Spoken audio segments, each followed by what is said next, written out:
पहली बात तो सबको ऑल द बेस्ट। अभी ऐसा लग रहा है कि माहौल अभी ठीक ठाक हो गया, शांत हो गया सब, ठीक है। तो बेसिकली ये गाइडेंस वाला सेशन था। मैं चाहता हूँ कि आप ही लोगों से, जो आप लोग पढ़ाई कर रहे हैं इतने दिनों से जेपीएससी और यूपीएससी का, तो आप ही लोग कुछ सवाल पूछिए, ठीक है, उसके मैं जवाब दूंगा और उसके बाद में मेरा जनरल गाइडेंस दूंगा, बाकी सब लोगों को काम करेगा। तो जो लोग अभी पढ़ाई कर रहे हैं उनको कुछ डिफिकल्टी फेस हो रही होगी, तो वो आप अपनी समस्या बताएंगे। उससे होगा ये कि मुझे पता भी चल जाएगा कि आपका सीरियसनेस कितना है, ठीक है। तो लीव असाइड सीरियसनेस, लेकिन इंटरैक्टिव सेशन सही रहेगा, क्योंकि मुझे भी पता नहीं कि अभी क्या बोलना है, क्योंकि मैं प्रिपेयर नहीं करता। जो आप पूछेंगे, जो देखो मेरा जैसा अनुभव है मैं वो शेयर करूंगा आपके साथ। तो इन जनरल मेरा एक इंट्रोडक्शन दे देता हूँ। आपने बता दिया है इनको? हाँ, आप बता दीजिए। जो सर ने नहीं बताया मैं वो बताता हूँ। मैं engineering graduate electronics and telecommunication में 2012 में। Then I went to Delhi for preparation of civil services. I pursued engineering services. English में comfortable है सारे? Yes. I pursued engineering services exam for few months. Then I thought कि अगर सारे को head civil services करने वाला है तो मैं इंजीनियरिंग सर्विसेज वेस्ट करके क्या करूँ। जिस दिन मैंने ये डिसीजन मेरा टीचर को बताया, जो इंजीनियरिंग सर्विसेज मॉडर्न हिस्ट्री पढ़ा रहा था, क्योंकि मुझे इंटरेस्ट आने लग गया था, तो वो बोलता है लोगों की ज़िंदगी बर्बाद हो गई है, 8-10 साल हो गया है, तो पहले ये निकाल उसके बाद वो निकाल। बड़ा दुविधा में आया, 2-4 दिन ऐसे ही चले गए। तो मैंने सोचा कि चलो एक रिस्क लेते हैं। तो रिस्क लेने के बाद फिर मैंने ज्वाइन किया सिविल सर्विसेज का प्रिपरेशन। देन 13 में ज्वाइन किया, 14-15 में पहला इंटरव्यू दिया। 15 में डीके देवान, vice admiral navy, vice admiral navy उनका बोर्ड था। उस साल मेरा सिलेक्शन नहीं हुआ, उस साल फिर से लो आया, लेकिन उसी साल मेरा सीआरपीएफ, अगले साल 2016 में मेरा सीआरपीएफ निकला, असिस्टेंट कमांडेंट, और मैंने फिर 17 का भी एग्ज़ाम लिखा था। और मैं बाय द टाइम 17 का जिस साल मैं सिलेक्ट हुआ उस साल मैं एकेडमी में ट्रेनिंग कर रहा था और इंटरव्यू के लिए बिल्कुल टाइम नहीं मिल रहा था, तो मेरा दिन रात वहाँ पे ही चल रहा था। 2017 में मेरा एग्ज़ाम क्लियर हुआ ये civil services. I got IDES, Indian defence space service. ये कैंटोनमेंट बोर्ड का एडमिनिस्ट्रेशन और लैंड मैनेजमेंट देखता है। उसके बाद मैंने 18 में प्री दिया था, प्री हुआ नहीं। 19 में मैं फिर से इंटरव्यू तक पहुंचा, लेकिन इंटरव्यू के बाद कुछ हुआ नहीं। अभी 20 का मैंने मतलब 20 का भी दिया था, 20 का भी हुआ। चलो लेट्स सी अभी क्या करते हैं। ये रहा मेरा ब्रीफ इंट्रोडक्शन। ये इसलिए कि आपको भी पता चले कि आप मतलब किस टाइप से सवाल पूछ सकते हैं, क्योंकि मैंने एक एस्पिरेंट का जर्नी सारा देखा है। तो आप मैं भी एक्सपेक्ट करता हूँ कि आपका जो मेन कुछ डिफिकल्टी होती होगी जो बहुत ही ज़्यादा कॉमन रहती है, मतलब एक एस्पिरेंट को तो आनी चाहिए वो डिफिकल्टी, वो सारी चीज़ें आप पूछ सकते हैं बिल्कुल बेझिझक। मेरा यहाँ पे आने का एक पर्पज़ ये भी है कि बहुत बार लोगों को गाइडेंस ही नहीं मिलता, मतलब civil servant they are not very accessible, क्योंकि उनके पास बहुत काम रहता है। तो उस सिचुएशन में कोई हाथ पकड़ने वाला हो या फिर मार्ग दिखाने वाला हो तो वो काफ़ी सही चीज़ हो जाती है। जैसे मेरे को कुछ अच्छा अनुभव रहा है, मेरा गांव का एक था, उसने मेरे को बता दिया था कि नोट्स कैसे बनाना है। हालांकि बहुत ज़्यादा फायदा नहीं हुआ क्योंकि अल्टीमेटली आपको ही करना है, लेकिन थोड़ी चीज़ मैटर कर जाती है। कभी कभी क्या होता है कि तुम्हारे को पूरा सारा चीज़ कोई नहीं बताएगा कि आप पूरा ऐसे ऐसे करना है, बिल्कुल ऐसे ये करोगे, ये रटा मारोगे तो हो जाएगा। हर बॉल डिफरेंट है, हर शॉट डिफरेंट रहेगा, उसी पे बाउंड्री लगनी है, जैसे जिस तरीके से आएगा उसी तरीके से खेलना है। तो बात ये है कि मैं आपको बस एक खादी बात आपको लग जाएगी, मेरा पूरा लेक्चर में सबको एक डिफरेंट बात लगेगी, हर एक को एक बात नहीं लगेगी। मैं जब बात बताते रहूंगा किसी को एक चीज बहुत अच्छी लग जाएगी, वो उसको लाइफ टाइम याद रखेगा, और ना ही जस्ट सिविल सर्विसेज बट पूरा होल लाइफ में वो काम आ जाएगा। तो मैं चाहता हूँ कि अभी मेरा काफी हो गया, आप लोग आपका कोई जो प्रिपरेशन कर रहे हैं 1-2 साल हो गए, उनको क्या डिफिकल्टी आ रही है, होगा क्या कि आपको जो डिफिकल्टी आ रही है, जो आप जब आप बताएंगे और मेरा अनुभव मैं बताऊंगा, तो आपके साथ बाकी लोगों का भी फायदा हो जाएगा। ठीक है, तो आप बता दीजिए कि एक स्टार्ट करते हैं, आप बताने से पहले एक नाम बताइए, क्या आ रहा है प्रिपरेशन में डिफिकल्टी, फिर मैं एक जनरल गाइडेंस दे दूंगा। तो सबसे पहले कौन बताएगा? हाँ, बैठ के बताइए, आपका नाम क्या है? My name is Amrinder Satyarthi. I am come from Bihar, Patna. When I am reading book, so I have fear, lot of fear. हाँ, कि how can I get up that straight around? मतलब मेरे पास बहुत सारा fear रहता है कि मतलब जो जैसे हिस्ट्री पढ़ा, सोशियोलॉजी भी जैसे मेरा ऑप्शनल में हाँ। और पॉलिटी है, इसलिए पूरा कंफ्यूजन होता है, और बाद में ऐसा fear हो जाता है कि मैं उस चेयर पे बैठने के लिए ना अभी 10 मिनट टाइम लगाना पड़ता है कि मैं बुक खोलूँ या नहीं खोलूँ। हाँ, ऐसा होता है। ठीक है,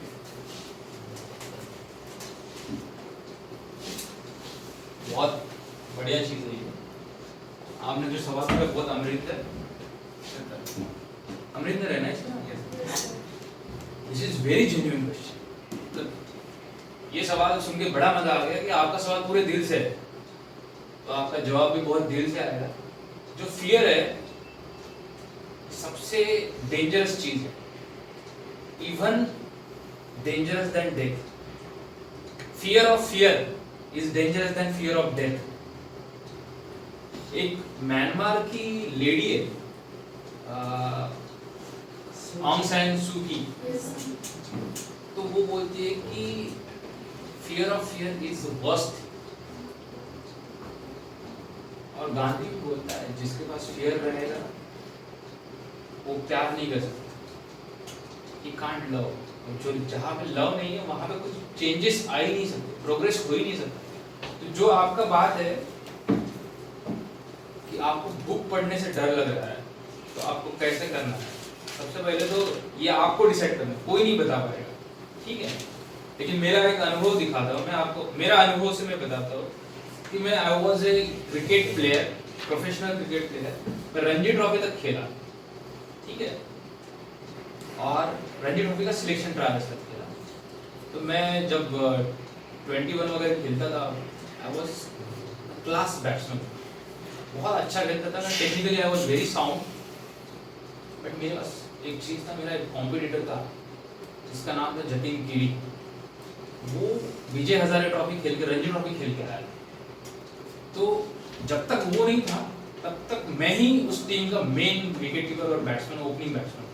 लेकिन जैसे ही आया मेरे दिमाग में मेरा कंपटीशन, इनसिक्योरिटी बढ़ गई, तो वहाँ से मेरा परफॉर्मेंस डाउन होना चालू हो गया। तो वहाँ से मैं कभी उभर नहीं पाया। लेकिन मतलब मेरा रन बनाने से पहले ऐसा लगता था कि यार मेरा सामने खड़ा है, इसका कवर का मैं मार दूंगा, उसके हाथ में चला जाएगा, तो फिर मेरा नेक्स्ट मैच में मेरा नहीं होगा, जतिन गिरी आ जाएगा, अब कैसे करना है? मैं यही सोचता रहता था। लेकिन अभी कल ही मैंने एक मैच खेला है, कितने सालों से, बहुत सालों से कल मैच खेला, सुपर लीग का ए डिवीजन में। आपका पेपर में भी आया होगा, आपने किसी ने पढ़ा नहीं है। आप हाँ बोल रही है, लेकिन आपने किसी ने पढ़ा नहीं है। मैं बहुत दिनों के बाद मैच खेला, अच्छा टीम था, फाइनल था, वी आर रनर अप। उन्होंने 313 का स्कोर बनाया था, हमने 150 के आसपास मारे। उसमें से मैंने ओपनिंग की थी और मैंने 120-25 रन में 63 मारे, और उसमें से 11 चौके और 2 छक्के, और 49 बॉल में, तो मतलब मेरा सिंगल 8-10 ये। अब बोलने का दिक्कत ये है, मतलब बात ये है कि ये क्यों बता रहा हूँ कि मैं जब कल खेल रहा था तो विदाउट फियर, मुझे कुछ लेना देना ही था नहीं, जो आ रहा है मार रहा है। वहां पे भी वैसे ही करना है। इवन आपको जैसे बात बताता हूँ मैं, 2017 का सिविल सर्विसेज का एग्जाम मेरा क्लियर इसीलिए हो पाया क्योंकि 2016 में मैंने सीआरपी दिया। मुझे कोई डर ही नहीं था, मेरे पास खोने के लिए है क्या? जब आपके पास खोने के लिए है ही कुछ नहीं, तो उस टाइम पे आपकी तो जीत है ही नहीं, मतलब वहां पे आप हार ही नहीं सकते। देखिए, मैं जान सकता हूँ कि आपके पास जॉब नहीं है, बट जॉब ही अल्टीमेट चीज थोड़ी है लाइफ। क्या होगा यार, मिलेगा नहीं, और कुछ कर लेंगे, कुछ नहीं तो कुछ और से, कुछ और नहीं तो कुछ और से, कुछ तो होता रहेगा। तो इतना भी ज्यादा इसको, मतलब ये बहुत एक लाइफ का छोटा सा पार्ट है एग्जाम, मतलब इतना भी बड़ा नहीं है कि दिमाग में सर पे बड़ा बैठा रखो इसको। नहीं, कौन सी भी चीज सर में बहुत ज्यादा काम करने लगती है तो वो अच्छी नहीं है। थोड़ा होना चाहिए मोटिवेशन, या फिर थोड़ा तुम्हारा उसको क्या बोलते हैं लाइफ में एम होना चाहिए तुम्हारा,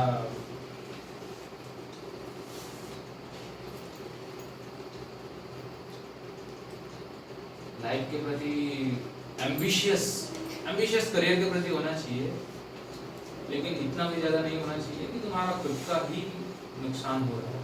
ठीक है, फियर से कुछ होता नहीं है वैसे। और ये चीज है ना, fear is related to the subconscious mind. ठीक है, ये तुम्हारा, मैं जो बता रहा हूँ आपका ग्रास्पिंग पावर सिर्फ कॉन्शियस माइंड ले रहा है।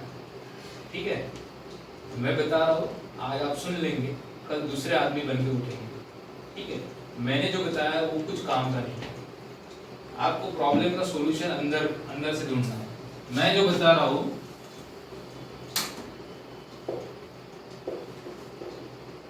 ये सबकॉन्शियस माइंड है, ये कॉन्शियस माइंड, ये मैं बता रहा हूँ यहाँ तक पहुंचा। जो आपका इमोशन है फियर,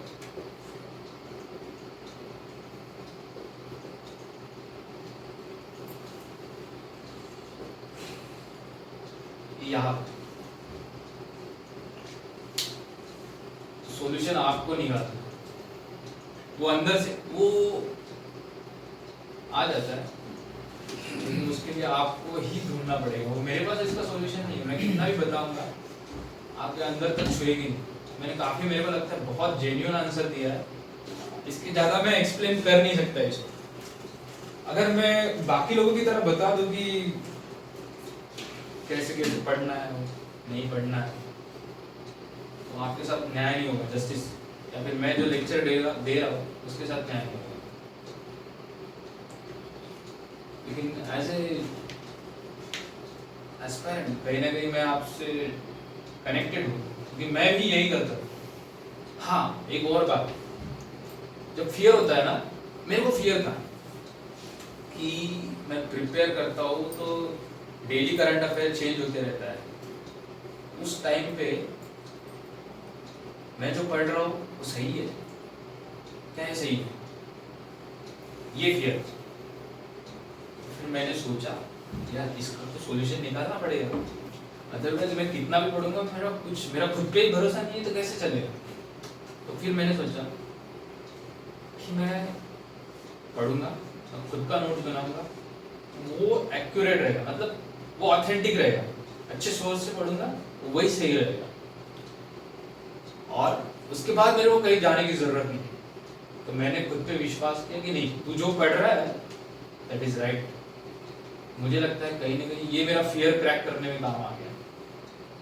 काफी स्ट्रगल करना पड़ रहा था, क्योंकि तुम्हारा हर रोज करंट अफेयर चेंज होते रहता है, वहां पे लिखना और चेंज आ रहा है और चेंज आ रहा है, तो तुम कैसे करोगे? कुछ ना कुछ तो समझाना पड़ेगा तुमको। एग्जैक्टली मैंने जो मेथड बोला था मैंने वो खुद पे यूज कर लिया। जैसे वो सबकॉन्शियस माइंड वाला है, वो अंदर से बता दिया खुद को, भाई तू जो पढ़ रहा है वो सही, तुम्हें किसी कहीं और जाने की जरूरत नहीं। देन मुझे लगता है कि काफी अच्छा उसका फायदा होगा। तो अमरिंदर, आपको भी आपका सॉल्यूशन आप ही दे सकते हैं। You are your own light. Thanks sir. Next.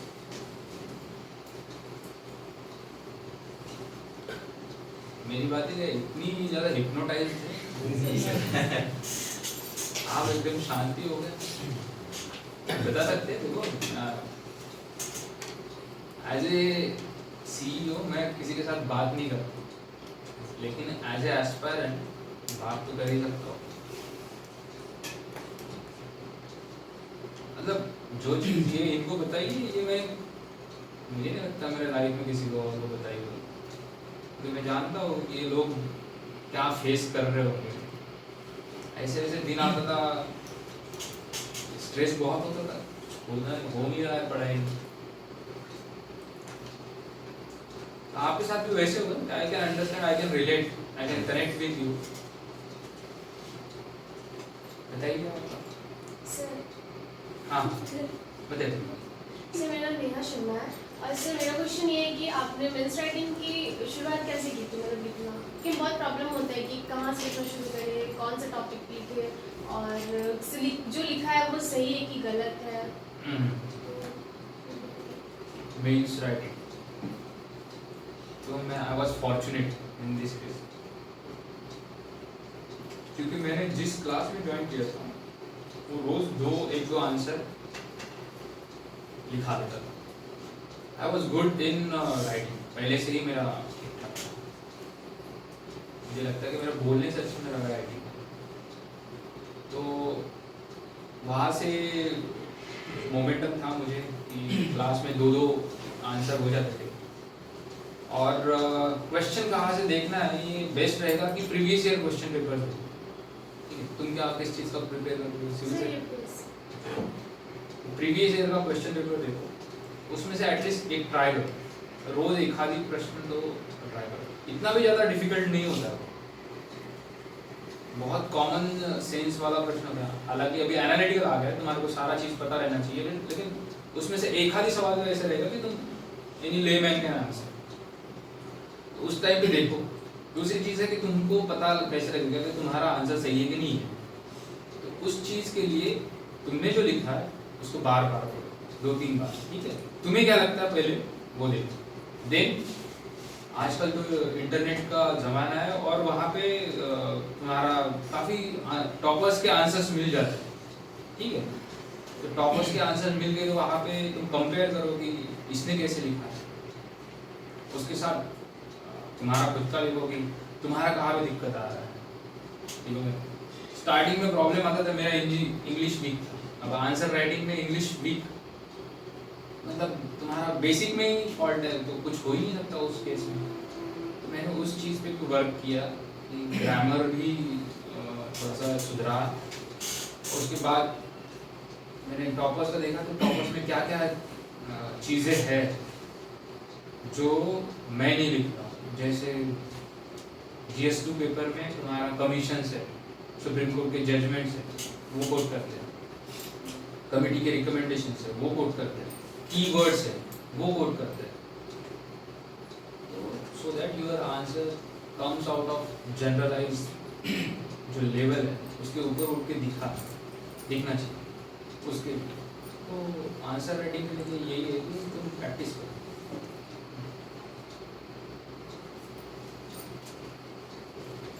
हाँ, वो भी पूछना था।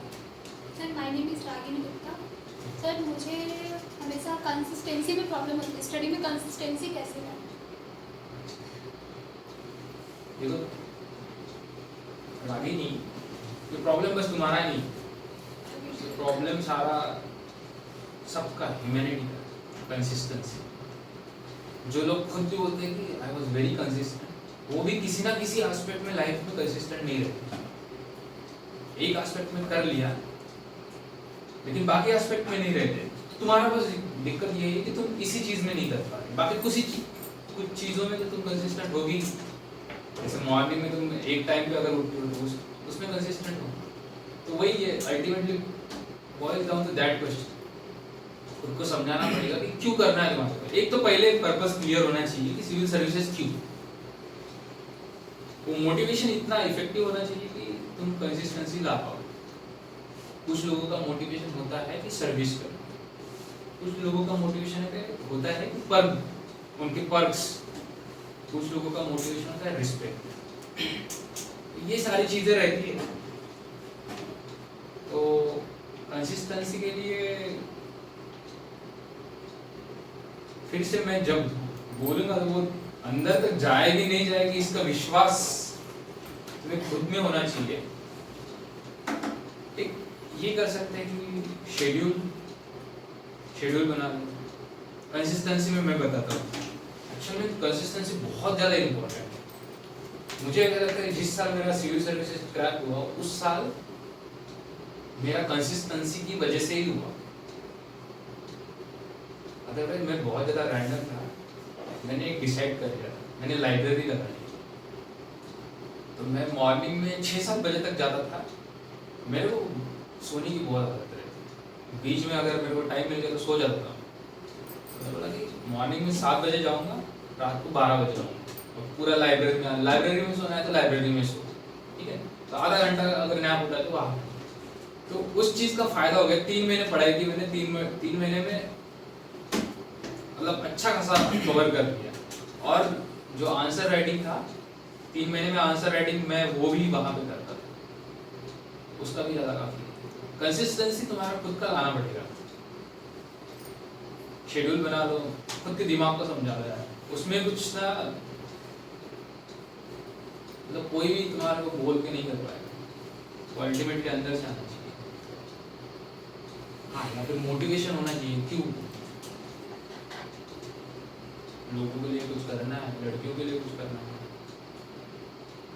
या फिर खुद के लिए ही कुछ करना है।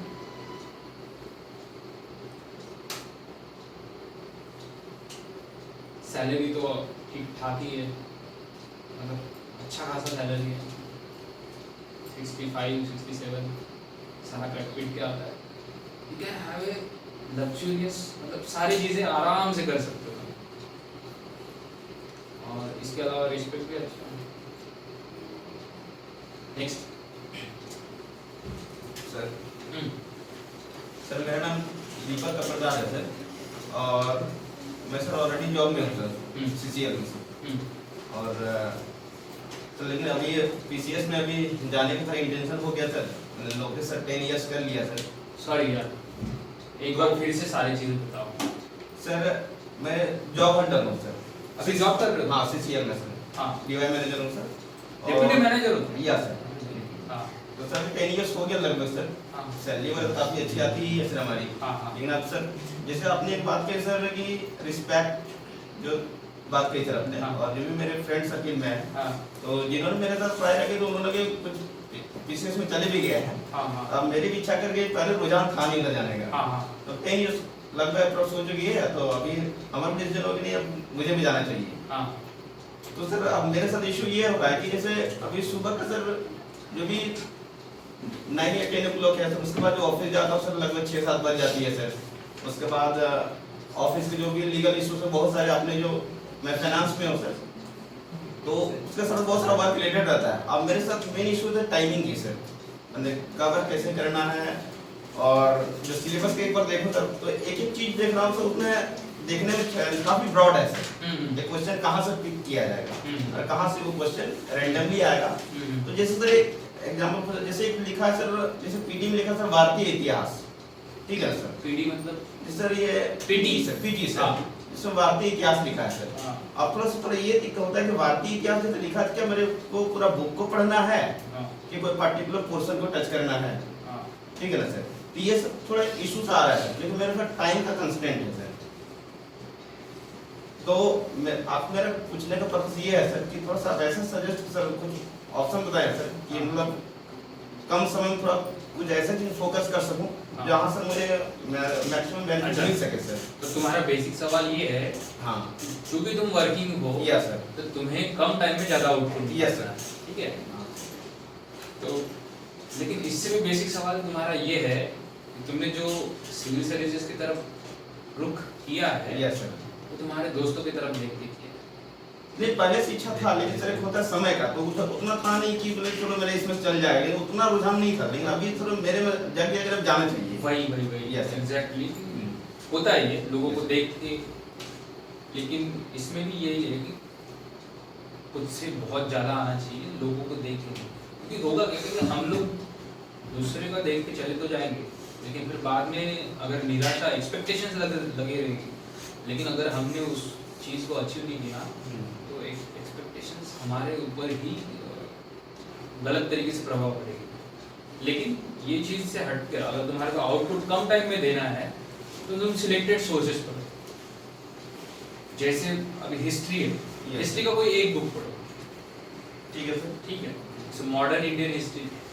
स्पेक्ट्रम पढ़ रहा था, तो स्पेक्ट्रम काफ़ी है उसके लिए, पॉलिटी के लिए लक्ष्मीकांत काफ़ी है। तीसरा तुम्हारा इकोनॉमी के लिए basic NCERT plus economic survey और करंट अफेयर्स तो चलता ही रहता है। तो ये मतलब एक सोर्स रखो। यस होता क्या है कि मैक्सिमम एस्पिरेंट ये डिफिकल्टी झेलते हैं कि इनसिक्योरिटी की वजह से ये भी पढ़ूं। दिल्ली में तो ऐसा है माहौल कि ऐसे दुकानें ऐसे लगी पड़ी है बुक्स की, तो कोई भी जाता है, जैसे घूमने चाय पीने निकलते हैं लोग, तो चाय पीते हुए देख रहे हैं कि ये बुक लेके जा रहा है यार, ये वाला लेके जा रहा है, तो वो देख के भी ऐसे लगता है कि भाई ये बुक तो हमने पढ़ा नहीं है, तो उससे ज़्यादा इनसिक्योरिटी बढ़ती, मतलब वो भी ले लिया, फिर पढ़ा कुछ नहीं। तो लेना एक है, पढ़ना एक है, बार बार पढ़ना है, कम टाइम में ज़्यादा आउटपुट ये वाला है। तो सर जैसे कि अभी जो करंट अफेयर्स है सर, क्या सर हमारा एक प्रीवियस ईयर 1 ईयर सफिशिएंट होता है कि सर उससे बैक भी जा सकता है सर? जैसे आपने सर अभी तक इतना समय, तो सर क्या हम लोग विद इन 1 ईयर का ले लें कि उसे एज ए प्रिपरेशन करो, तुम करने बैठे तो पूरा 10 साल का पीछे करते रहो। यस करना क्या? Yes. करंट अफेयर का मास्टर थोड़ी ना बनना। यस बात तो तुम्हारी यही है, एम क्लियर है कि सिविल सर्विसेज निकालना है। Yes sir. तो 10 साल का पिछला पढ़ते बैठने में कुछ फायदा नहीं है, इतने साल से आ रहा है ये भी कुछ फायदा नहीं है। सारी चीज़ों का बेसिक नॉलेज होना चाहिए तुम्हारे को, वो एनसीईआरटी और काफ़ी बेसिक बुक से आ जाता है। जो करंट अफेयर है वो तुम्हारा न्यूज़पेपर से आ जाता है और मैगजीन से आ जाता है। तो 1 साल सफिशिएंट है, इससे ज़्यादा ऊपर करने की कोई जरूरत नहीं। So myself Jaspreet and I am preparing for JPSC.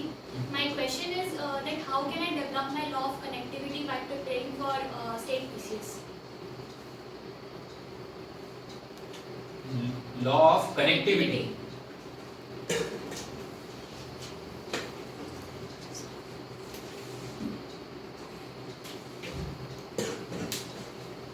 मतलब तुम्हारा क्वेश्चन ये है कि जब एनालिटिकल सवाल आए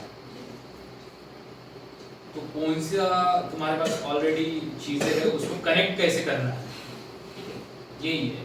Interlinking मतलब एक चीज को दूसरे चीज के साथ कैसे लिंक करें so that we can be capable to write the answers. Points उतने ज़्यादा मतलब उतर के आए। कनेक्टिविटी तब अच्छी हो सकती है जब आपके पास इंफॉर्मेशन एग्जैक्ट, एक्यूरेट और करेक्ट, आपका कंसेप्ट क्लियर है। क्योंकि अगर कंसेप्ट ही क्लियर नहीं हो पा रहा है तो कनेक्टिविटी हो नहीं पाएगा। जैसे इंफॉर्मेशन बहुत, तो इसके लिए क्या करना है कि तुम्हारा जो बेसिक्स है एनसीईआरटी और इवन तुम्हारा लक्ष्मीकांत एनसीईआरटी, ये सारी चीज़ें बेसिक, ठीक है, तो उसका अगर नॉलेज बहुत अच्छा रहा तो जो अप्लाइड पार्ट है उसको तुम कनेक्ट करके आंसर कर सकते। अब दिक्कत ये है कि कनेक्टिविटी मतलब इतना भी ज़्यादा तुम्हारे को आउटस्टैंडिंग लिखना नहीं है कि जो फाइनेंशियल एडवाइजर है वो उसके जैसा आंसर लिखना। बात ये है कि तुम्हारा जनरल एस्पायरेंट के जैसे लिखना है, लेकिन बस उसमें से थोड़ा सा अच्छा होना चाहिए, मतलब थोड़ा दिखना चाहिए। उस केस में गार्निशिंग बहुत जरूरी है। कनेक्टिविटी में भी गार्निशिंग बहुत जरूरी है, जैसे 15 फाइनेंस कमीशन का यूज़ करना, जैसे 3 ईयर एक्शन एजेंडा का यूज़ करना, फिर तुम्हारा सरकारी कमीशन, तुम्हारा पूंजी कमीशन, ये सारी चीज़ें बता के जैसे कनेक्टिविटी आ ही गया तो हमारा किसी को ऑफ हाँ कुछ ऐसा ऑफ करना है।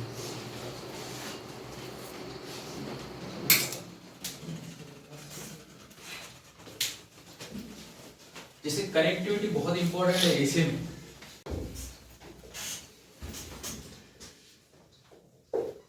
तो जैसे ग्रास रूट डेमोक्रेसी वाला अगर रहा,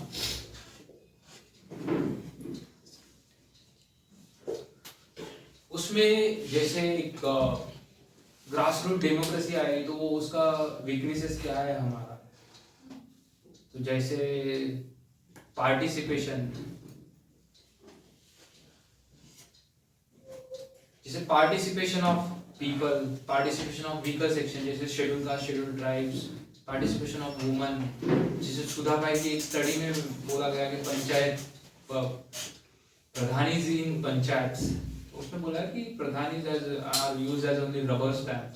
देखो देखो कनेक्टिविटी में बता रहा हूँ आपको कैसे ग्रास रूट से स्टार्ट किया, मैं पहुंचा schedule caste, schedule tribe, woman, तो प्रधान, यहाँ पे एक स्टडी आया प्रधानीज इन पंचायत बाय सुधा पाई। ये भी मुझे पता है कि सुधा पाई ये एक ऑथर है या फिर एक थिंकर है, ठीक है। मैं इसका मैं जो बता रहा हूँ अभी फिर सिर्फ उस पर ध्यान देना, फिर मैं बाद में बताता हूँ कि एक्सप्लेन करूँगा। फिर उसमें मिनिस्ट्री ऑफ पंचायती राज का एक स्टडी है जिसमें बोला गया है कि panchayat are not just helping the government, no sir nothing. Panchayats are not just helping government, but they are also helping empowerment of women. Then third है कि तुम्हारा panchayat are not just helping weaker section, but they are also helping government in effective delivery of administration. जैसे तुम्हारा वो programme है backward region grant fund BRG, उसका ग्रामीण level पे प्लानिंग होता है, सिवाय तुम्हारा मनरेगा उसका ऑडिट, सोशल ऑडिट होता है नीचे के लेवल पे। तो उनका भी ग्रास रूट डेमोक्रेसी की वजह से उनका भी अच्छा इम्प्लीमेंटेशन हो पा रहा है, सोशल ऑडिट ठीक से हो पा रहा है जो पहले नहीं होता। तो सो वी आर चेंजिंग। अब रही बात कनेक्टिविटी, ये सारी चीजें मैं कहाँ पे पहुंचा अभी, जो एग्जाम्पल मैं एक्सप्लेन कर रहा था। तो स्टार्ट किया था पंचायत से, ग्रास रूट डेमोक्रेसी से, फिर मैंने उसका इशू टच किया schedule caste, schedule tribes, woman studies different. तो ये सारी चीजें कब हो पाई पॉसिबल, ये चीजें तभी हो पाई जब मेरे पास कॉन्क्रीट इंफॉर्मेशन है। अब मेरा इनसाइट का दिमाग का बताता हूं मैं कि मेरे पास कॉन्क्रीट इंफॉर्मेशन कौन सी है। मेरे पास कॉन्क्रीट इंफॉर्मेशन स्टडी थी सुधा बाई की, ठीक है, मुझे पता था कि सुधा बाई ने क्या बोला है। दूसरा चीज मेरे पास इंफॉर्मेशन ये थी कि मिनिस्ट्री ऑफ पंचायत राज की स्टडी क्या है, ये एक कॉन्क्रीट इंफॉर्मेशन। तो ये सारी चीजें आप कैसे डॉट करते हो, जब तक आपको पता रहता है कि ये वाली स्टडी, देन आप सामने जाते हो। कनेक्ट तभी कर पाते हो जब आपके पास इंफॉर्मेशन और आपकी कंसेप्ट क्लियर, तो वो करना चाहिए। आप शायद सेटिस्फाइड नहीं है आज, मतलब वो सर, बिकॉज मैंने बहुत सारे ऐसे इंटरव्यूज देखे टॉपर्स के जिन्होंने यूपीएससी क्रैक किया है, सबने एक ही बात बोली है कि law of connectivity is very important in this journey. आप कैसे एक पॉइंट को, बिकॉज अ लॉट ऑफ मतलब जितने भी कैंडिडेट्स हैं बहुत सब एग्जाम दे रहे हैं, बट आपका आंसर जो है वो इफेक्टिव होना चाहिए, तभी आप इस मतलब जर्नी में ऐड हो सकते हो। तो बस उन्होंने वही बोला था कि लॉ ऑफ कनेक्टिविटी जो है बहुत ज़्यादा इंपॉर्टेंट है। बस मेरे से ये लॉ ऑफ कनेक्टिविटी ही मतलब मेरी क्लियर नहीं हो पा रही है अभी तक। एक चीज़ को दूसरी चीज़ से लिंक नहीं कर पा रही हूँ मैं।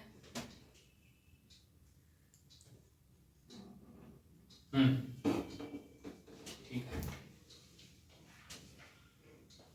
जब मैं प्रिपरेशन कर रहा था तो मेरा नोट्स बनाया हुआ रहता था, मैंने सेल्फ मेड नोट्स बनाए थे, तो मैं रट्टा मारते रहता था उसको, मतलब रिवाइज करते रहता। और लेकिन होता ये है कि जब तुम रिवाइज करते हो तो एक पॉइंट रिवाइज होने के बाद सडनली तुम्हारा कनेक्टिविटी दूसरे पॉइंट पे चला जाता है जो तुम्हें ऑलरेडी पता है। मतलब वुमन एम्पावरमेंट का इशू आया, फिर उसके साथ चाइल्ड का कुछ तुमने पढ़ा है वो आ गया। तो जब तक तुमने रिवाइज बहुत ज्यादा नहीं किया हो तो अपने आप में कनेक्टिविटी बन नहीं पाती। तो जितना ज्यादा रिवाइज करोगे कॉन्क्रीट पॉइंट्स को उतना ज्यादा कनेक्टिविटी ठीक से हो पाएगा। फिर भी अगर नहीं समझ में आ रहा है तो एक दो बार ट्राई करके देख लेना, ठीक है? बताइए। Sir, my name is Abhijit and sir, I have a question that how to choose your optional subject and what is your optional in UPSC and how to score maximum marks in your optional subject. यार मैंने जैसा optional दिया है वैसे मत लेना। मेरा optional political science था और मेरा ऑप्शन लेने के पीछे बड़ी अनकंडीशनल थिंग थी। 2012 में रुक्मिणी रिया सेकंड टॉपर थी, तो उसका ऑप्शनल पॉलिटिकल साइंस। तो उसका मैंने इंटरव्यू पढ़ा था। दिस इज माय ब्लंडर है ये, लेकिन वो क्या है कि मेरा रिस्क लेने का हमेशा क्या रहता है, तो मैं वो काम कर लेता हूँ। तो पॉलिटिकल साइंस मैंने उसकी इसमें ले लिया। रुक्मिणी रिया काफ़ी अच्छा बोल लेती थी इंटरव्यू में, वो पॉलिटिकल साइंस ले लिया। फिर खुद को समझाया मैंने कि इंटरनेशनल रिलेशन तो बहुत अच्छा है, मुझे करंट अफेयर बहुत अच्छा पसंद आता है मेरे को। लेकिन हुआ ये कि सबसे ज़्यादा डिफिकल्टी मेरे को वो इंटरनेशनल रिलेशन ने दिया। हालांकि मैं थ्योरी में बहुत अच्छा उसका होल्ड अच्छा खासा पकड़ लिया था। मुझे आज भी थ्योरी से ज़्यादा लगाव है रादर देन करंट अफेयर्स उसका, क्योंकि मैं जो इंटरलिंकिंग है, जो कनेक्टिविटी है, थ्योरी में बहुत अच्छा करता हूँ। तो पॉलिटिकल साइंस मेरा एक एक्सीडेंट था, but fortunately it was good accident. क्योंकि अगर पॉलिटिकल साइंस, बहुत लोग जियोग्राफी और वो लेके फंस गए हैं, वो भी अल्टीमेटली तुम्हारा एम और लक सारा चीज़ें मैटर कर जाता है। तो वहाँ पे मेरा हेल्प कर गया पॉलिटिकल साइंस। बाकी और क्या बोला था दूसरा सवाल? सर आपका मतलब किसे कैसे चूज करें और मैक्सिमम? हाँ, चूज करने के लिए यार वो ऐसी चीज है तुम्हारे को साथ में लेगी या डुबा देगी, ठीक है? तो उसको ऐसे चूज करना चाहिए कि उसको बार बार पढ़ने से, बहुत ज्यादा उसके साथ टाइम बिताने से ऐसे नहीं होना चाहिए कि बोर हो। होता क्या है कि ह्यूमन नेचर है, आप लोग मुझे 3 घंटे सुनोगे, आप लोग बोर हो जाओगे, ठीक है? एक बार आया हूँ, बार बार आऊंगा तो बोर हो जाएगा। तो हमारा एक नेचुरल साइकोलॉजी है, उसको हम कुछ कर नहीं सकते, कुछ ना कुछ चेंज करते रहना पड़ेगा पढ़ने के स्टाइल में, करने के स्टाइल में। तो ऑप्शनल चूज करने में ये होना चाहिए कि तुम्हारा कितना दिलचस्पी है उसमें, मजा कितना आता है। दूसरी चीज है कि स्कोरिंग मीनिंग तो फिर वो अपने आप स्कोर लेगा। पहली चीज तो मजा आना चाहिए पढ़ने में। और पॉलिटिकल साइंस का ये ऐसा था कि मैंने इस चीज को देखते हुए लिया कि एक तो सबसे पहले मोटिव तो वो था कि उसने लिया था, वो अच्छा कर रही थी, मैं भी, मतलब यार I am like you only at that time 2012-11 में मैंने ले लिया। अब मैंने खुद को समझाया ये कि मुझे इंटरनेशनल रिलेशन बहुत अच्छे से आ सकता है, मतलब आता है, बहुत बड़ी दिलचस्पी है ऐसे। लेकिन पता चला कि इंटरनेशनल रिलेशन में दिलचस्पी है ही नहीं, तुम्हारी दिलचस्पी तो दूसरी चीज में तुम्हारा। और मुझे ऐसे लगता है कि मेरा पॉलिटिकल साइंस में अच्छा स्कोर आने की वजह यही है कि मैंने उस चीज को बहुत बेसिक में अच्छे से पकड़ लिया। मतलब जो थ्योरी है उसको अच्छा कवर कर लिया, जो उसका मतलब थ्योरी ये रॉन्ग वर्ड है, उसका कंसेप्ट उसके पीछे का। आज भी मैं जब मैं प्रैक्टिकल डिसीजन लेता हूँ, even in situations as a CEO, मुझे सारी चीजें ऐसे उभर के, वो थ्योरी ऐसे उभर के दिखती है कि अरे ये तो ऐसा आ रहा है। जिससे मैं एक एपिसोड बताता हूँ, ये डेली वेजिटेबल मार्केट बंद किया था, तो तो ये डेली वेजिटेबल मार्केट बंद किया था, तो कुछ लोग ना उसको तोड़ के अंदर घुस गए।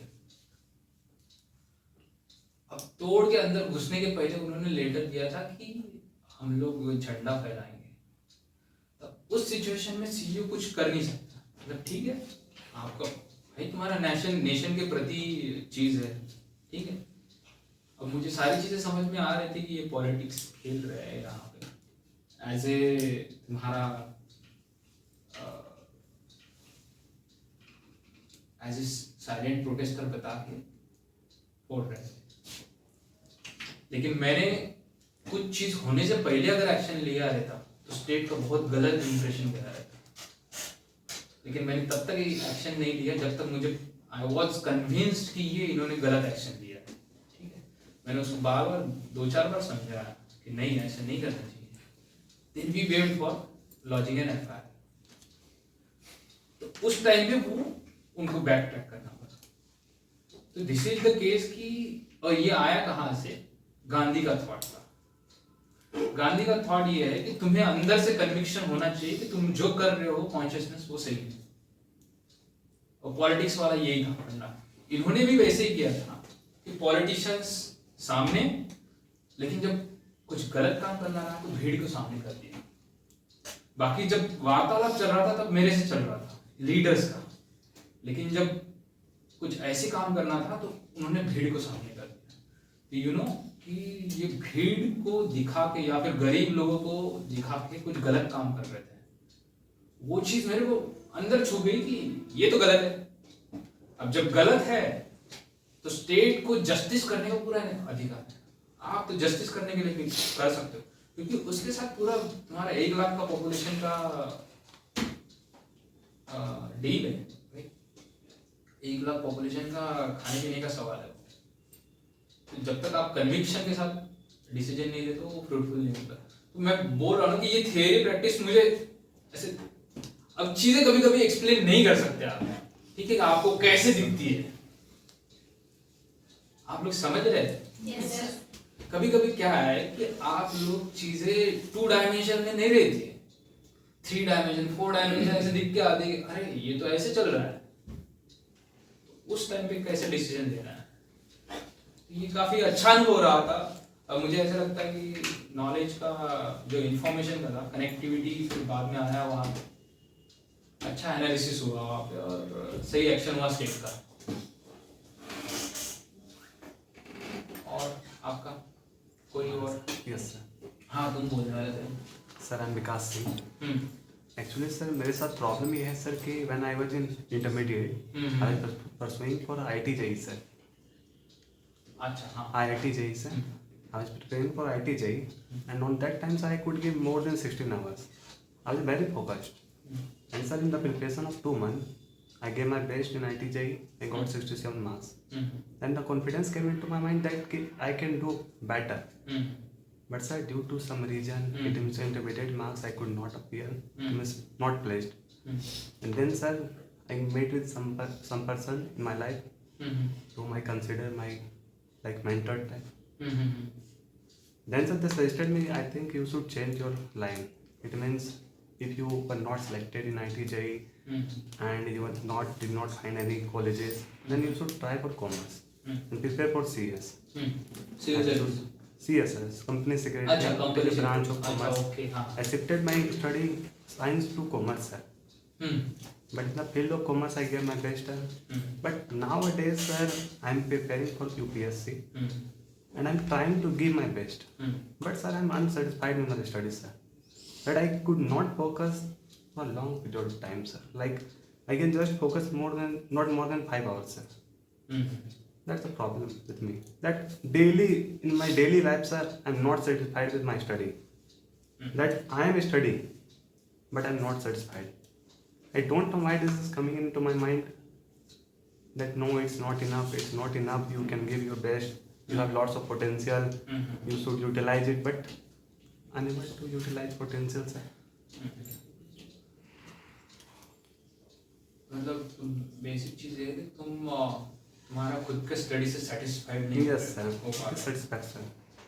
तुम्हें ऐसा लगता है कि मैं और ज्यादा कर सकता हूँ। Definitely sir.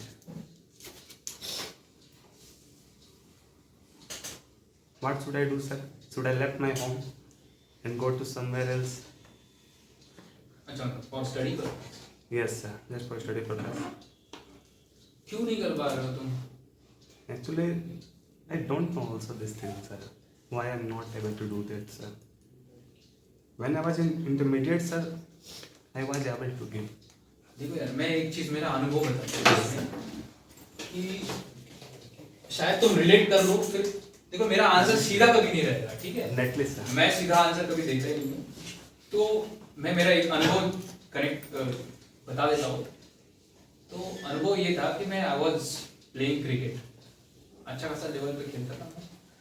तो हमेशा जब प्रैक्टिस करता था ना, तो मैं सोचता था कि यार ये शॉट ऐसे होना चाहिए, बैट ऐसे जाना चाहिए, ये ऐसे होना चाहिए, ठीक से लगना चाहिए, और दूसरी चीज मैच में भी ऐसे होना चाहिए, थोड़ा सा सही आना चाहिए।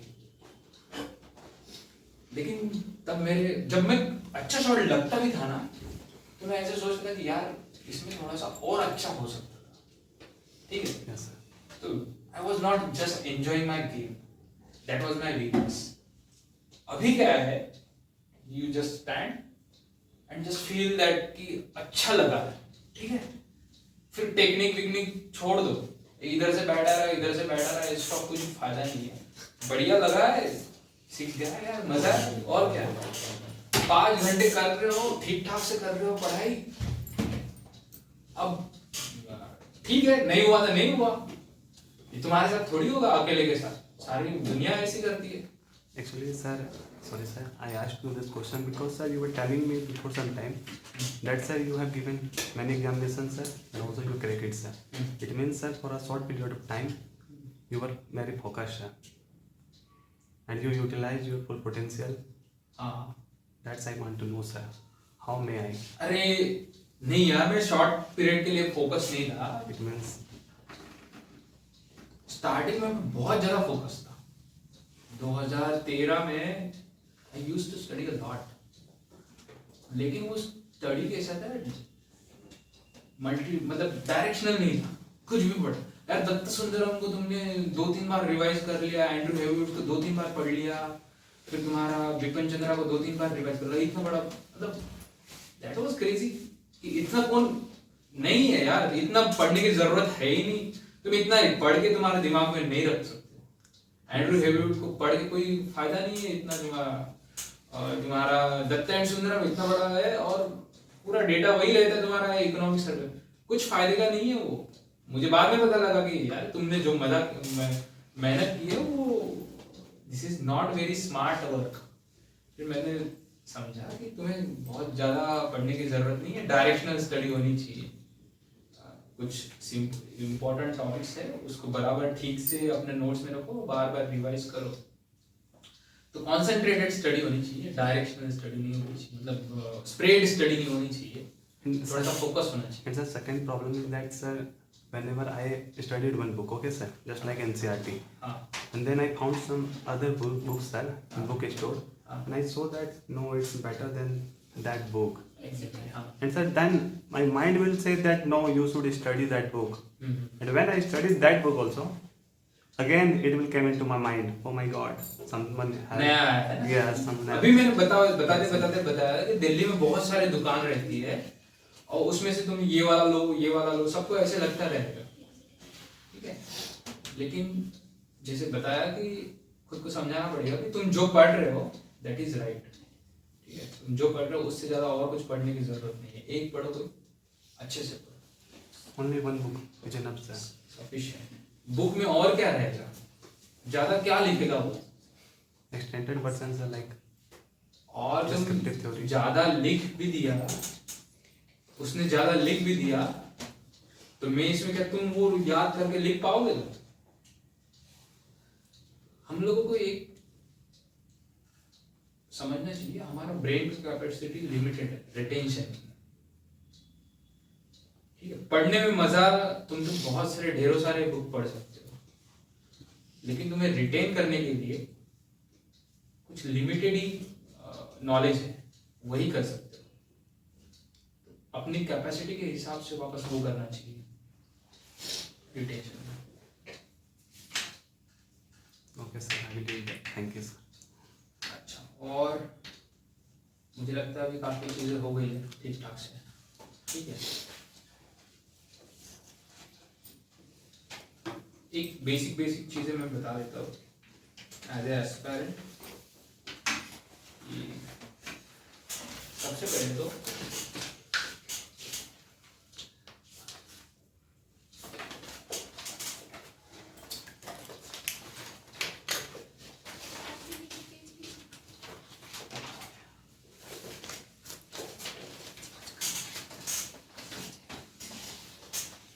एंजॉय करो, ठीक है।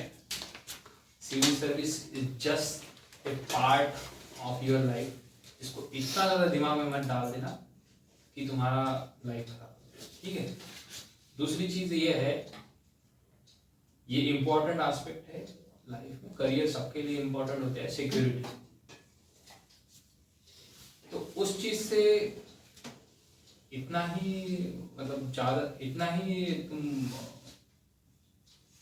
उस चीज़ को सीरियसली लो, वो तुम्हारे साथ ज़्यादा खिलवाड़ ना करे। दूसरा चीज़ है तुम्हारा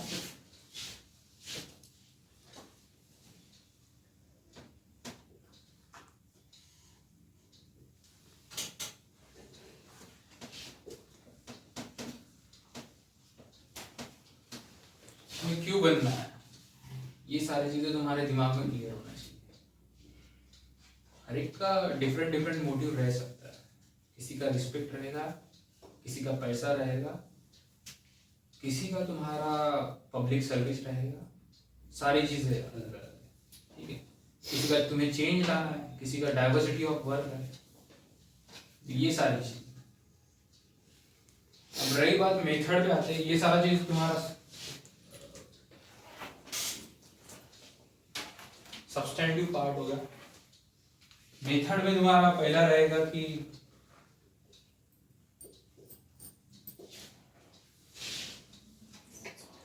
नोट्स में एक चीज है कि बेसिक्स तुम्हें पता होना चाहिए। बेसिक्स आएगा एनसीईआरटी से, एनसीईआरटी प्लस गवर्नमेंट डॉक्यूमेंट, जैसे तुम्हारा इकोनॉमिक सर्वे होगा। तीसरा तुम्हारा करंट अफेयर के लिए कोई एक न्यूज़पेपर, ठीक है, और एक न्यूज़पेपर और एक मैगजीन, जो भी है वो तुम डिसाइड करो। नोट्स कैसे बनाने हैं कि वो चीज़ तुम्हें याद रखनी है। जैसे मैंने अभी एक एग्जांपल एक्सप्लेन किया था कि मुझे कुछ भी आए वुमन से रिलेटेड इन पंचायत, इन शेड्यूल कास्ट और शेड्यूल ट्राइब से रिलेटेड इन पंचायत, मैं ये दो स्टडी याद रखूँगा। जैसे एक सुधा पाई वाली बताई और दूसरी मिनिस्ट्री ऑफ पंचायती राज 2005 की स्टडी, वो कि जिससे not just benefited government but also benefited woman, not just woman but also government. तो ये नोट्स जब बनाओगे आप, तो ये चीजें जो आपको याद रखनी है उसका बताओ। कीवर्ड्स याद रहेंगे, जैसे कीवर्ड्स में तुम्हारा सोशल ऑडिट, ठीक है, मनरेगा में सोशल ऑडिट का कंपोनेंट है, और जैसे गुड गवर्नेंस, ई गवर्नेंस, ये सारी चीजें, स्वराज, ये सारी चीजें जो है कीवर्ड्स, उससे कैसा होता है तुम्हारा आंसर दिख के आता है। नोट्स होने के बाद तुम्हारा है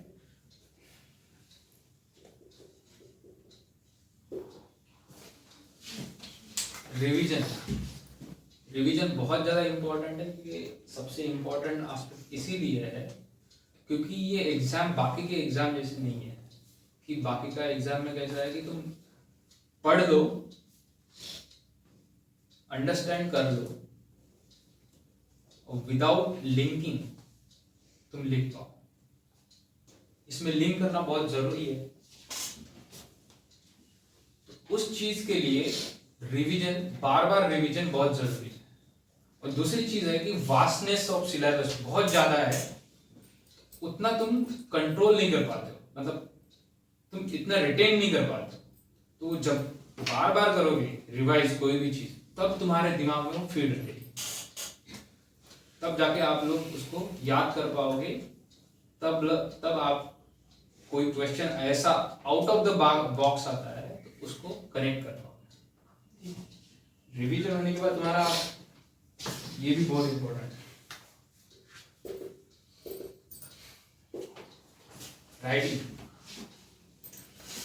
राइटिंग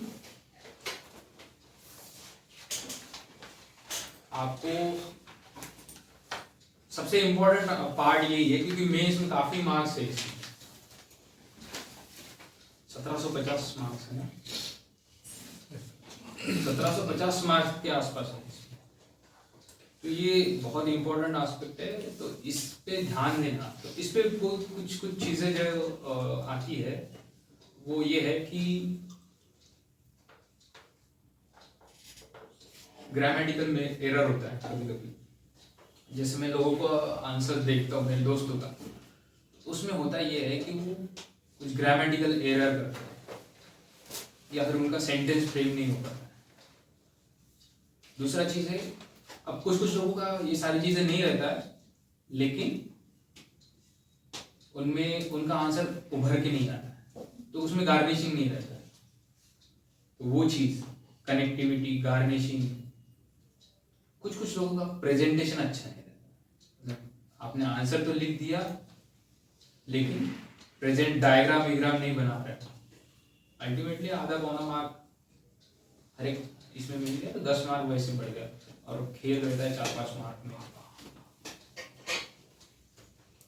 मेरा ये दिक्कत था कि मैं जब आंसर लिखता था मैं कनेक्ट अच्छा कर लेता था, मैं गार्निश भी अच्छा कर लेता था, मतलब कमेडी, रिकमेंडेशन, ये सारी चीजें अच्छे से कर लेता था, लेकिन मैं कभी शो ऑफ नहीं करता था कि ये ऐसे डायग्राम वैसे वगैरह। मुझे लगता है कि यहाँ पे मेरे और मार्क्स बढ़ सकते। हेडलाइन, इसमें तुम्हारा हैंडराइटिंग लीजिबल होना चाहिए, क्योंकि जो सामने वाला देखने वाला है इंसान, उसको सितम नहीं होना चाहिए कि भाई मतलब कैसा लिख रहा है कि समझ भी नहीं आता, और 1-2 आंसर देखेगा, ट्राई करेगा, छोड़ देगा, बोला कि 3-3 मार्क दे दो, 1-1 मार्क दे दो, खत्म करो।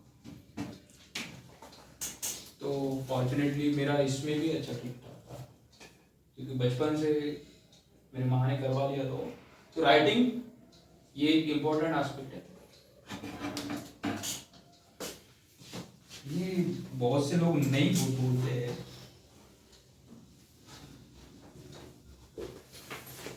क्योंकि मैंने इसका अनुभव खुद किया है, तो मैं ये चीज भी एम्फेसाइज करूंगा कि इस एग्जाम को एज ए होल लिया जाए। ये प्री मेंस इंटरव्यू वाला नहीं है, स्टार्टिंग से ही वैसा है, मतलब आपकी पंक्चुअलिटी, आपका कंसिस्टेंसी पहले स्टेज से डिसाइड करता है। प्रेजेंटेशन, आपका बात करने का तरीका, आपका नॉलेज ही है। आप जैसे बात कर पाओगे वैसा जैसे आपके पास नॉलेज है। तो पर्सनैलिटी, अब एक चीज मैं बताता हूँ, 2015 में मैं जब इंटरव्यू देखा था, पर्सनैलिटी का देखिए आप कि आप जैसा सोचते, जैसा आप जितना तक आप अपना स्वप्नों की उड़ान ले जा सकते हैं, उतना तक ही आप अचीव करते, उससे ज्यादा नहीं करता। जब मैंने प्रिपरेशन स्टार्ट किया 2014-13 के आसपास, तो मैं देखता था कि मैं इंटरव्यू दे रहा हूँ, प्री मेंस देखता ही नहीं था, तो मैं इंटरव्यू दे रहा हूँ। तो हुआ यही, 2015 में मैंने सिर्फ इंटरव्यू ही दिया, मैंने सिलेक्ट होने का सोचा ही था, ठीक है। तो इसलिए मैं 2015 में इंटरव्यू दे पाया।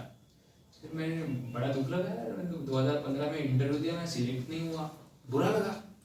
तो मैंने सोचा कि लिस्ट में तो आना पड़ेगा। तो 2016-17 में जब था, मैं ये सोचता था कि अब लिस्ट में आना है, तो मैं उतना ही कर पाया। 2017 में लिस्ट में ही आ पाया, थोड़ा सा नीचे से आया। अब मेरे को देखना है कि थोड़ा सा ऊपर से आओ, ताकि जो डिजर्विंग सर्विस है वो मिल जाए। तो आप जैसे सोचते हैं वैसे ही बनते हैं। पर्सनैलिटी, इंटरव्यू का पर्सनैलिटी मेरा एक वीक पॉइंट है ये। पब्लिक स्पीकिंग, बात करने का तरीका, तो उस पर अभी मेरा आजकल फोकस है। ये लेक्चर भी उसी का एक पार्ट है। मैं आपके लिए नहीं आया हूँ, तो मेरे लिए भी आया हूँ। नहीं, ये ऐसा नहीं। तो पर्सनालिटी का एक पार्ट है। She is always very good when you interact with people. 700 crore लोग हैं, 700 करोड़ लोगों में से अगर मेरे 700 करोड़ लोगों में अगर हम लोग कहीं वार्तालाप कर पा रहे हैं, इसके पीछे बहुत बड़ा स्कीम होगा। ठीक है, आप पर्सनालिटी के पे भी उतना ही जोर दें जितना आप आंसर राइटिंग पे देते हैं। धीरे धीरे डेवलप करें बात करने का तरीका। ये सारी चीजें, आपका नॉलेज कितना है। कुछ कुछ लोगों को इनबिल्ट रहता है कि तुम्हारा बात करने का तरीका बहुत इनबिल्ट रहता है। ये भी इनबिल्ट नहीं रहता है, ये भी इनके अनुभव से आता है, क्योंकि उन्होंने बचपन में इनवॉलंटरी वैसे काम किया है। जैसे आपने देखा होगा क्रिकेट में कोई कोई बैट्समैन बहुत नेचुरली गिफ्टेड है, तो उसके पीछे राज यही रहता है कि जब उसने 2-4 बॉल प्रैक्टिस की है तो वो बहुत इनवॉलंटरी सही हो गई है। मतलब उसको पता ही नहीं था लेकिन सही हो गई। अब कुछ कुछ लोगों की दिक्कत रहती है, उनकी प्रैक्टिस सही नहीं होती, वो बार बार गलत आदत से कर लेते हैं, तो प्रैक्टिस ही गलत होती रहती है, तो उसको तोड़ना बहुत डिफिकल्ट है। तो जो भी एफर्ट हो कॉन्शियसली एफर्ट है, बस इतना है। और इसके अलावा कोई है आपको पूछना?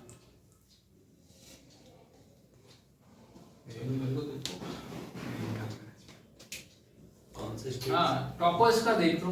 टॉपर्स का जो आंसर्स है उनका एक बार ध्यान में रख लो कि वो कैसे लिख रहे हैं। आजकल बहुत ज्यादा मटेरियल है इंटरनेट पे,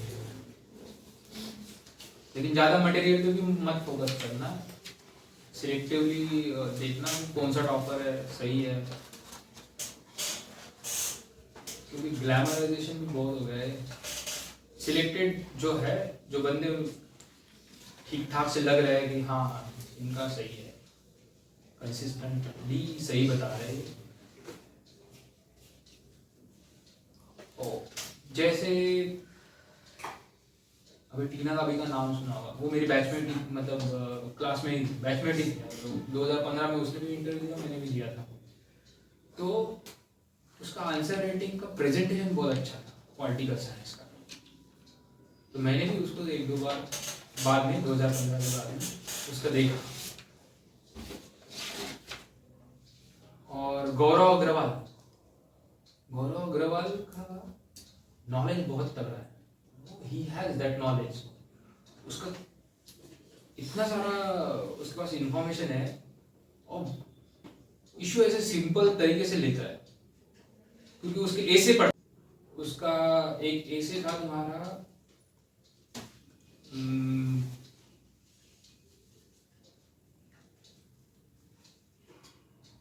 कॉर्पोरेट गवर्नेंस पे था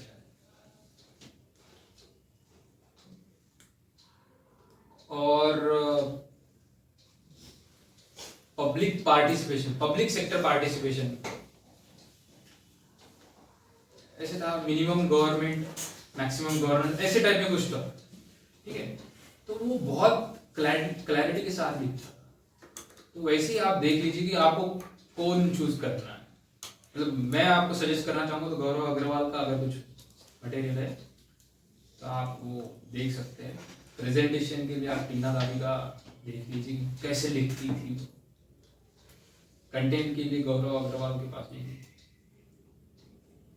और फिर अपने अपने सोर्सेज आप खुद ही देख लीजिए। ठीक है, और आपको किसी कौन से स्टेट से सर रणजी खेले?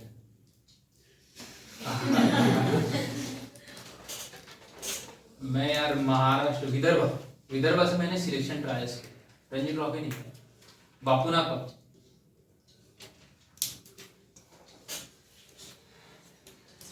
ठीक है, काफी अच्छा। मैंने तुम्हारा ज्यादा टाइम ले लिया। नहीं सर 11:30 बजे आए होंगे हम लोग। अच्छा ठीक है खत्म करते हैं शिव। ठीक ओके धन्यवाद। Thank you sir.